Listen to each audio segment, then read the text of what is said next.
오늘부터 사사기가 시작되는데요. 사사기라고 하는 것은 사사들이 통치하던 기간을 이야기합니다. 사사 그러면 우리가 사실 잘 무슨 말인지 모르고요.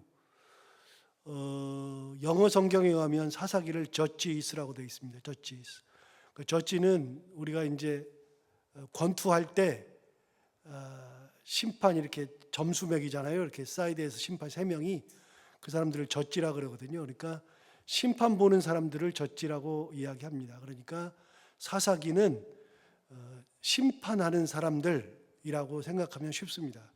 옛날 성경에는, 진짜 옛날 성경에는 사사기를 판관기라고 했습니다. 판관이라고 하는 것은 뭔가를 이렇게 판정하는 사람들이잖아요. 우리 어렸을 때 봤던 그 중국 무협 영화에는, 무협 드라마에는 판관, 포청천 이런 게 있었잖아요. 판관이라고 하는 것은 판결을 내리는 사람, 그런 사람들이 판관이죠. 그러니까 사사라고 하는 것은 어떤 사건을 재판하고 판단하는 사람을 판관이라고 이야기할 수 있습니다. 그럼 누가 재판을 하느냐? 재판할 수 있는 권력을 가진 사람이 누구냐? 그거는 일반 사람들이 재판할 수는 없잖아요. 그러니까 재판하는 사람들 자체가 굉장히 고위직이었고, 당시에는 왕이 없었기 때문에 왕을 대신할 만한 사람들, 그런 사람들이 판단을 하죠. 당대에는 누가 판단을 주로 했냐면, 누가 심판을 받냐면 제사장들이 이 역할을 같이 했었습니다. 많은 경우에.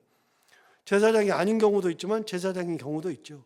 훗날 사무엘도 사사가 13명인데 마지막으로 사무엘이 이름을 올릴 때 사무엘도 사사 겸 제사장이었습니다.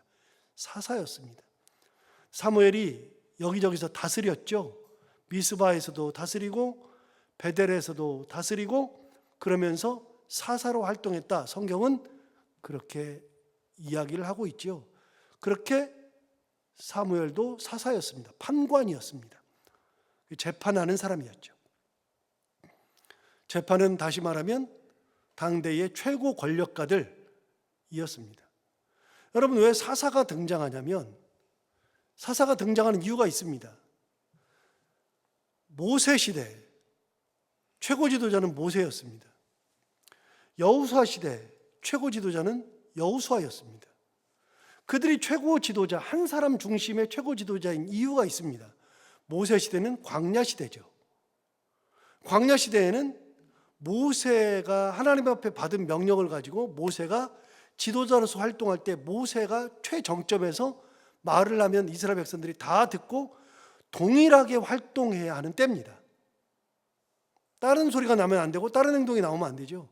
여호수아 시대도 똑같습니다. 여호수아 시대도 가나안을 정복하는 시대인데, 가나안을 정복하러 갔을 때 딴짓하거나 딴말하면 안 됩니다. 여호수아가 최정점에 있어야 됩니다. 그런데 우리는 여호수아를 하면서 이미 여러 번 들었습니다. 여호수아 시대의 정복 전쟁이 끝났냐? 안 끝났다 그랬죠. 여호수아 시대의 정복 전쟁이 절대로 끝나지 않았습니다. 그러면요, 여호수아 시대의 여호수아를 중심으로 했던 정복 전쟁은 큰 성읍, 큰 부족, 족속들 위주로 점령을 했습니다. 그리고 이스라엘 백성들을 땅을 나눠줬잖아요. 그 땅 나눠주고 나서 그 다음에는 여호수아가 죽잖아요. 여호수아가 죽는데 그 다음부터는 어떻게 하느냐? 그 땅을 받은 자기네 지파가, 그 땅의 큰 성읍들은 여호수아가 점령을 해놨으니까 나머지 지역들, 이거는 지파별로 다 점령해야 됩니다. 지파별로 전쟁을 해야 되는데 여호수아 같은 큰 통치자가 있다 그래서 점령이 안 돼요. 나머지는 다 지파별로 다 점령을 해야 되니까요. 그러니까 지파별로 이제는 활동하는 시기입니다. 전부 다 점령해야 되는 시기죠. 그래서 여호수아 같은 큰 지도자가 나오지 않습니다. 그래서 여기저기서 사사들이 막 등장합니다. 그리고 이스라엘이 전체가 다 다른 데에 점령당할 수도 있지만 그 지파 주변에 있는 지파들이 블레셋에 점령당하거나 모압에 점령당하거나 암몬에 점령당하거나 아니면 저 위에 아람에 점령당하거나 그렇게 해서 전체 이스라엘 전체가 다 점령을 당하거나 아니면 여기저기 지파들이 따로따로 점령당하는 이야기가 사사기에 나오죠. 그래서 사사기는요, 그 위대한 지파가 활동할 수가 없습니다. 지파별로 나머지 정복전쟁 해야 되니까요. 그러면 나머지 정복되지 못하는 땅이 있었느냐? 성경에 나오느냐? 나옵니다. 여러분 19절 한번 볼까요? 1장 19절을 보시면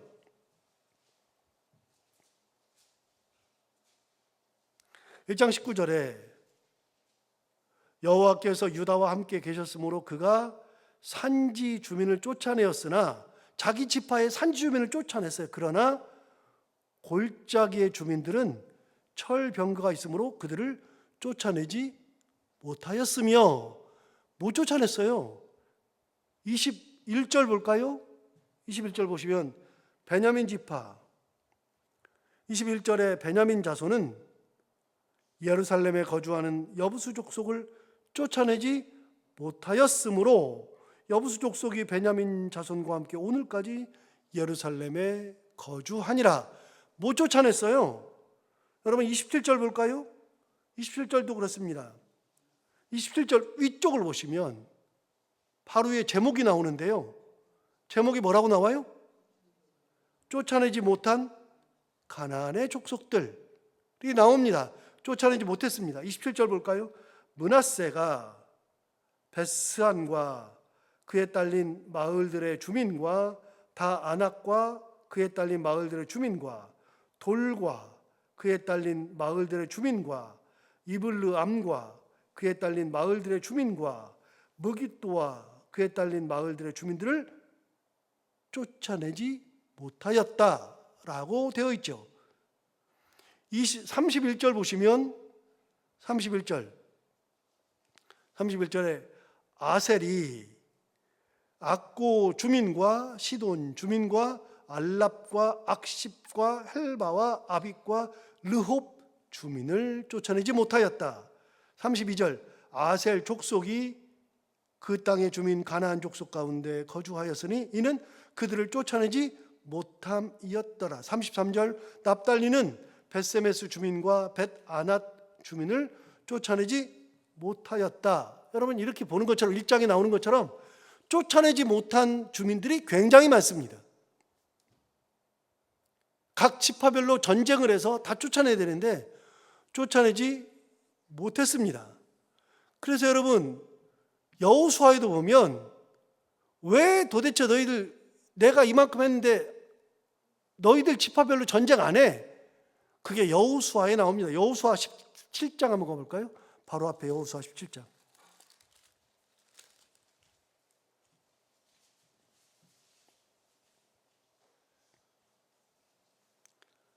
여호수아 17장 14절부터 보시면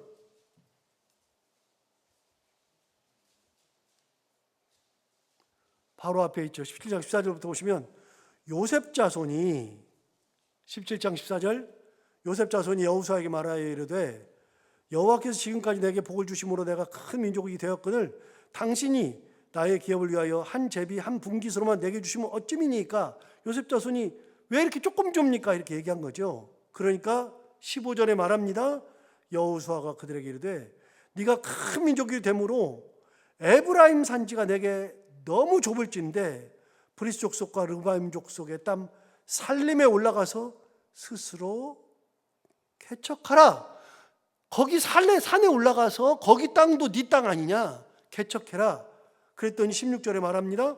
요셉 자손이 이르되 그 산지는 우리에게 넉넉하지도 못하고 골짜기 땅에 거주하는 모든 가나안 족속에게는 벳스안과 그 마을에 거주하는 자이든지 이스라엘 골짜기에 거주하는 자이든지 다 철병거가 있나이다. 철병거가 있어서 우리가 정복 못합니다. 그렇게 얘기하죠. 18장 3절도 볼까요?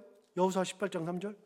여호수아가 이스라엘 자손에게 이르되 너희가 너희 조상의 하나님 여호와께서 너희에게 주신 땅을 점령하러 가기를 어느 때까지 지체하겠느냐?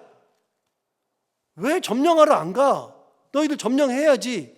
이렇게 여호수아 시대에도 지파별로 전쟁하라 그랬더니 전쟁을 안 했습니다.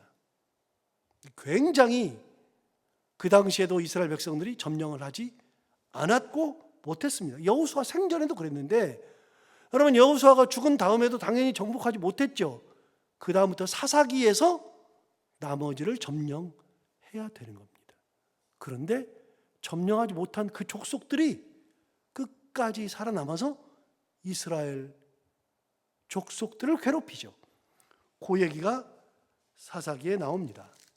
자, 그러면 오늘 본문에 돌아가서 사사기 1장에 여호수아가 1절을 보시면, 여호수아가 죽은 후에 이스라엘 자손이 여호와께 여쭈어 이르되 우리 가운데 누가 먼저 올라가서 가나안 족속과 싸우리까? 하나님 앞에 물었다는 겁니다. 여호수아 죽은 다음에 하나님, 누가 먼저 올라갈까요? 우리 중에 누가 먼저 올라가서 가나안 족속과 싸울까요? 물었습니다. 그랬더니 2절에 여호와께서 이르시되 유다가 올라갈지니라, 보라 내가 이 땅을 그의 손에 넘겨 주었노라 하시니라. 그래서 유다 족속이 먼저 올라가라 말씀하신 겁니다. 유다 족속. 그래, 유다 족속이 올라가죠. 그런데 3절에 보시면 유다 족속이 올라갈 때 어떻게 했느냐? 3절에 유다가 그의 형제 시므온에게 이르되 내가 제비 뽑아 얻은 땅에 나와 함께 올라가서 가나안 족속과 싸우자. 그리하면 나도 내가 제비 뽑아 얻은 땅에 함께 가리라 하니 이에 시므온이 그와 함께 가니라. 유다 족속이 올라가면서 누구랑 같이 가자 그랬어요? 시므온과 같이 가자 그랬어요. 여러분, 왜 유다 족속이 시므온과 같이 가자 그랬느냐? 여기 이 지도를 보시면 여러분, 이 지도가 12지파가 받은 땅입니다. 12지파가 받은 땅. 그래서 우리가 잘 아는 대로 이 12지파가 받은 땅이 이 요단강을 중심으로 해서, 이 요단강을 중심으로 해서 오른쪽에 2지파 반, 왼쪽에 9지파 반. 그래서 이렇게 이게 두 지파 반, 이게 9지파 반, 이렇게 받잖아요. 땅을. 이렇게 땅을 받았는데, 땅을 받을 때 특징을 보면, 여러분, 받을 때 보면 르우벤 지파 이렇게 있잖아요. 그 다음에 올라가서 보면 갓 지파는 이렇게 받잖아요. 자기 땅을. 그리고 므낫세 동쪽은 이렇게 받죠. 그래서 받을 때 자기 땅을 이렇게 받습니다. 납달리 이렇게 받죠. 아셀 받죠. 스불론 받죠. 이사갈 받고 므낫세 이렇게 받아요. 자기 땅들이 있어요. 이렇게 땅들을 받아요. 그리고 에브라임도 받고 단도 받고, 그 다음에 이게 베냐민 지파가 받았어요. 그 다음에 맨 마지막에 보시면 유다 지파가 받은 땅은 맨 아래예요. 이스라엘 맨 아래. 유다 지파가 받은 땅이 여기서부터 이렇게 이 녹색으로 칠해져 있는 데가 이게 다 유다 지파가 받은 땅이잖아요. 그 가운데에 시므온이 있습니다. 희한하죠. 다른 지파는요, 우리 이만큼, 너네 이만큼 서로 간에 다른 땅을 받았는데, 희한하게 유다 지파 안에서 시므온 지파만 그 안에서 받은 겁니다. 그러니까 시므온 지파가 이렇게 받으니까 정복 전쟁 하러 갈 때 유다 지파가 먼저 올라가라 그럴 때 유다 지파하고 시므온 지파는 같은 땅에서 그 안에서만 시므온 지파가 받은 거니까요. 그러니까 이게 정말 희한합니다. 그래서 시므온 지파가 같이 전쟁하러 올라가요. 그래서 보세요. 3절 다시 보세요. 3절에 보시면 이렇게 말했습니다. 유다가 그의 형제 시므온에게 이르되 내가 제비 뽑아 얻은 땅에 나와 함께 올라가서 가나안 족속과 싸우자. 그리하면 나도 내가 제비 뽑아 얻은 땅에 함께 가리라 하니 시므온이 그와 함께 가니라 그랬습니다. 예, 시므온이 그와 함께 갔어요. 그러면 지난번에 얘기한 것처럼 여러분, 여호수아는 11장까지 정복 전쟁하고 난 다음에 12장부터인가 여기서부터는 전쟁 얘기가 없어요. 우리가 말하는 여호수아 나오는 4개의 전쟁이 있잖아요. 여리고성이 무너지고 아이성, 그 다음에는요 기브온 전투, 마지막으로는 북쪽 지방에서 있었던 메론 물가 전투. 이게 11장까지 다 나오고요. 그 다음부터는 전쟁이 없어요. 전쟁 안 해요. 그럼 뭐냐? 12장부터는요 땅 나눠주는 얘기예요.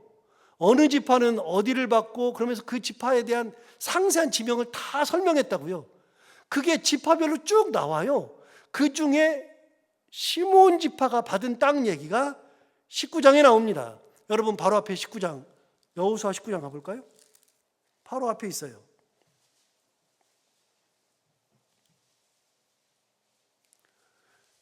(19장을) 가보시면 땅 받은 얘기가 계속 나오는데 그 중에 19장 1절부터 보시면 제목이 뭐라고 되어 있냐면 시므온 자손의 기업, 이렇게 되어 있습니다. 그럼 시므온 자손이 어떤 데를 기업으로 받았느냐? 1절을 보시면요, 둘째로 시므온 곧 시므온 자손의 지파를 위하여 그들의 가족대로 제비를 뽑았으니 그들의 기업은 어디에 있다고요? 유다 기업의, 유다 자손의 기업 중에 있다, 그 말입니다. 이해가 되시죠? 유다 자손의 기업 중에서 받은 겁니다. 유다가 받은 땅 안에다가 시므온이 받은 겁니다.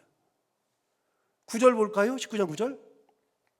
시므온 자손의 이 기업은 유다 자손의 기업 중에서 취하였다. 똑같이 나오죠.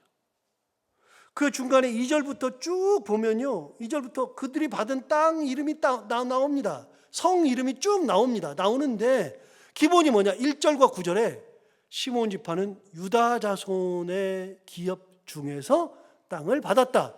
그래서 아까 본 것처럼 유다 지파 내에서 시므온이 받았습니다. 그래서 유다 지파가 전쟁하러 올라갈 때 유다 지파가 시므온 지파에게 말합니다.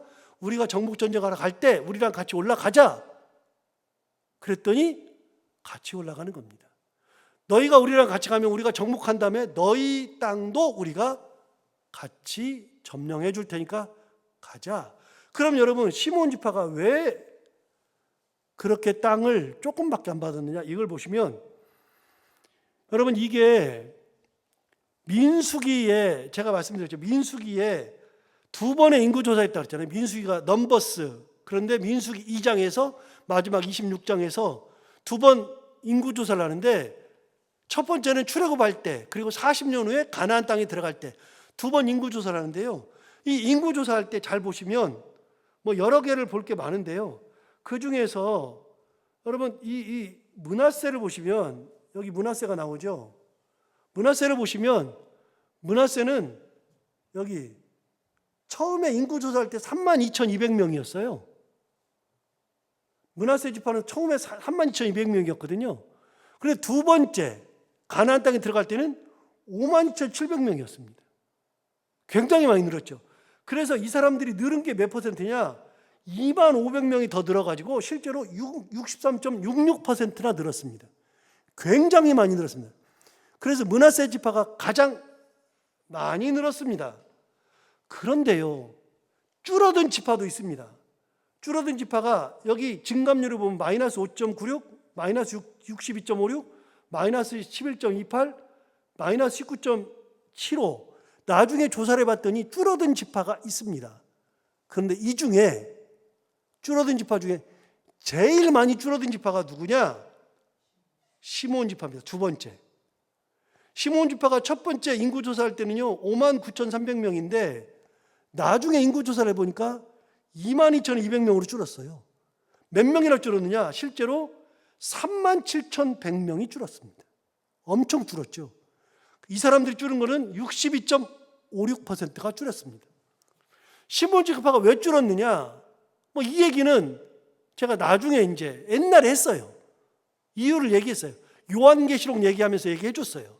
여기 그 여호수아 할 때 요한계시록 얘기하면서 시므온 지파가 줄어든 얘기는 했으니까 더 할 얘기는 없고요. 여러분, 이 사람들이 줄어든 거는 무려 62.56%가 줄었습니다. 그리고 37,100명이 줄었죠. 반대로 므낫세 지파는 63.66%나 늘어가지고 실제로 25,000명이 더 늘었죠. 늘어난 지파가 있는가 하면 줄어든 지파가 있죠. 시몬 지파가 가장 많이 줄었습니다. 여러 이유가 있습니다. 그 설명은 했고요. 어쨌든 시몬 지파가 줄어드니까 그 사람들이 받을 몫이 줄어들었죠. 그래서 유다 지파 내에서 조금 받은 겁니다. 조금. 자, 이렇게 시몬이 유다랑 함께 올라가요. 올라가서 정복전쟁하죠.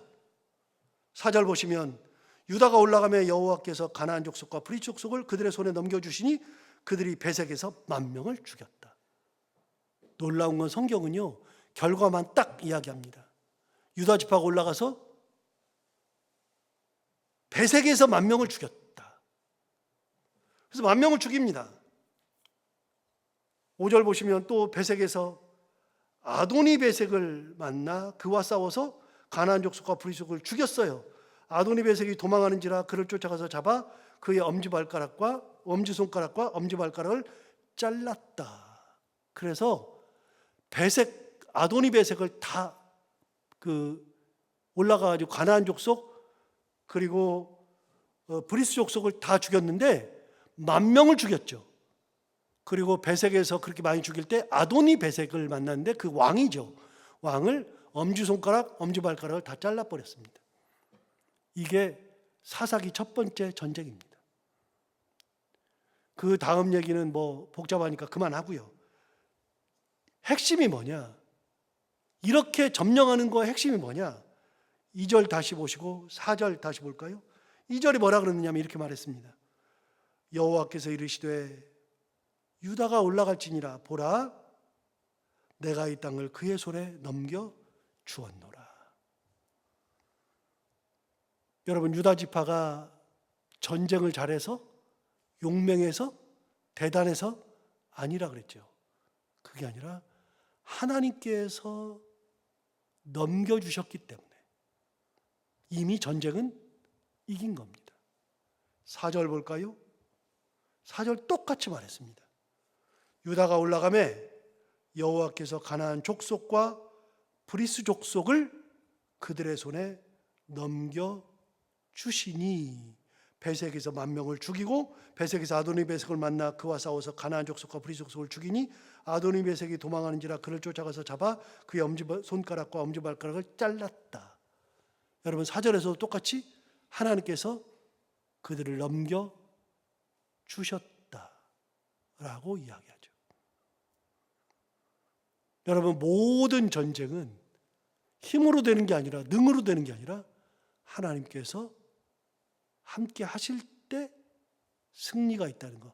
이미 여호수아에서도 그렇게 말하는 것처럼 똑같이 말했던 것처럼 모세 시대에도 똑같이 그랬던 것처럼 역시 사사 시대에도 하나님께서 그들을 넘겨주실 때 승리가 있었다 하는 것을 사사기를 시작하면서 첫 번째 전쟁에서 하나님께서 넘겨주셨다는 것이 핵심이라는 겁니다. 그렇게 해서 사사시대를 넘어가야 되죠. 그럼 사사시대에 답이 나오죠. 어떻게 하면 승리하느냐? 하나님께서 넘겨주실 때, 하나님께서 함께 하실 때. 그럼 언제 실패하느냐? 하나님께서 함께 하지 않으실 때, 떠나실 때, 하나님께 진노하실 때, 이때 실패가 오죠. 이걸 1장 첫 번째 전쟁에서 하나님이 이야기해 주십니다. 여러분, 우리가 이 땅을 살아갈 때에도 어떻게 살아가야 되는지를 사사기 1장이 말해주고 있죠. 역시 여호수아에도 말하고 있죠. 어떻게 해요? 하나님과 동행하는 거, 은혜 가운데 사는 거, 그래야 승리가 있다는 거 다시 한번 생각하고 하나님의 은혜를 힘입어 살아갈 수 있는 우리 모두가 다 될 수 있기를 바랍니다. 기도하겠습니다. 하나님 아버지, 감사합니다. 오늘도 귀한 말씀으로 우리를 깨우쳐 주셔서 감사합니다. 오늘 사사기 1장을 통해서 이들이 어떻게 하면 전쟁을 승리하는지, 그 승리할 수 있는 가장 기본적이고 근본적인 것을 다시 한번 깨닫게 해주셔서 감사합니다. 누가 먼저 올라가든 어떤 전쟁을 하든 어느 상황이 되든 하나님께서 그들의 손에 넘겨주실 때 승리가 있었다는 것, 10,000명을 죽이고 그보다 많은 사람들과 싸워서 이길 수 있는 가장 큰 거는 하나님의 은혜가 있어야 된다는 것 다시 한번 깨닫고, 우리가 그렇게 하나님의 은혜 가운데, 하나님의 동행하심 가운데 살아갈 수 있는 저희들이 다 되게 하여 주옵소서. 이 땅을 살아갈 때 어려움이 있고 힘든 것이 있지만 그런 가운데서도 오로지 하나님을 의지하며 하나님 권능 가운데 살아가는 저희들 다 되게 하여 주옵소서. 하나님 아버지, 오늘도 하루를 살아갈 때 이 말씀이 우리 가운데 힘이 되기를 원하며, 오늘도 기도하러 나온 사랑하는 성도들 다 기도를 들응답해 주시고 해야 되는 것들을 기쁨으로 감당하고 만나는 분들과 함께 웃고 행복한 하루를 보내게 하여 주옵소서. 예수님 이름으로 기도하옵나이다.